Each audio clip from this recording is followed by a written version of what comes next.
June. A new challenge for a borderland woman who captured the attention of the nation. It comes 10 years after Miss Ana, a Mexican teacher who worked in El Paso, was arrested and wrongfully accused of drug trafficking at one of El Paso's ports of entry. She was cleared by an FBI investigation, but not before she spent over a month in a Mexican prison. The new hurdle tonight concerns her immigration status. Her lawyers spoke to ABC 7's Dylan McKim about this story a decade in the making, and he is live now. Dylan.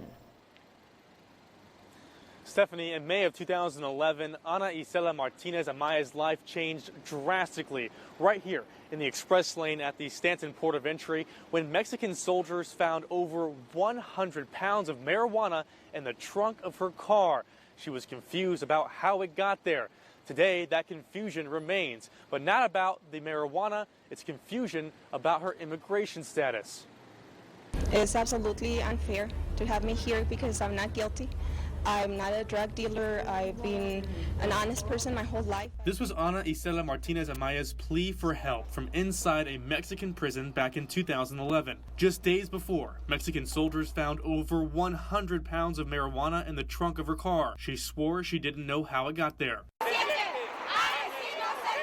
Friends and family protested outside the prison demanding her release. An FBI investigation showed Martinez Amaya was the target of a drug trafficking organization. They would put drugs in her car when she was in Mexico, and when she crossed to go to work in El Paso as a teacher, they would take it out. And Martinez Amaya had no idea. After 45 days in prison, she was free. And because she was the victim of a crime, she was eligible for a special visa, known as a U visa. And because she helped with the investigation, the FBI certified her application, and in 2015, it was granted.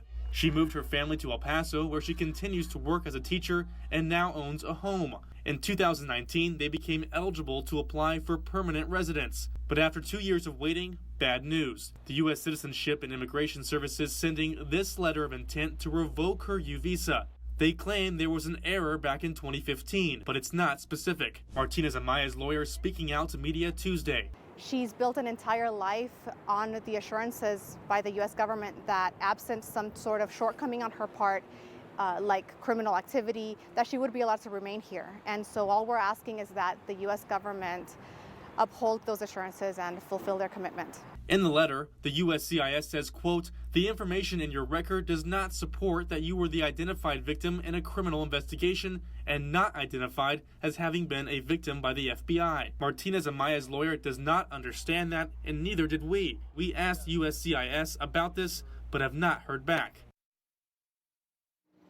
And we are expected to hear from the USCIS very soon. We will update you on our website at kvia.com once we learn of their explanation.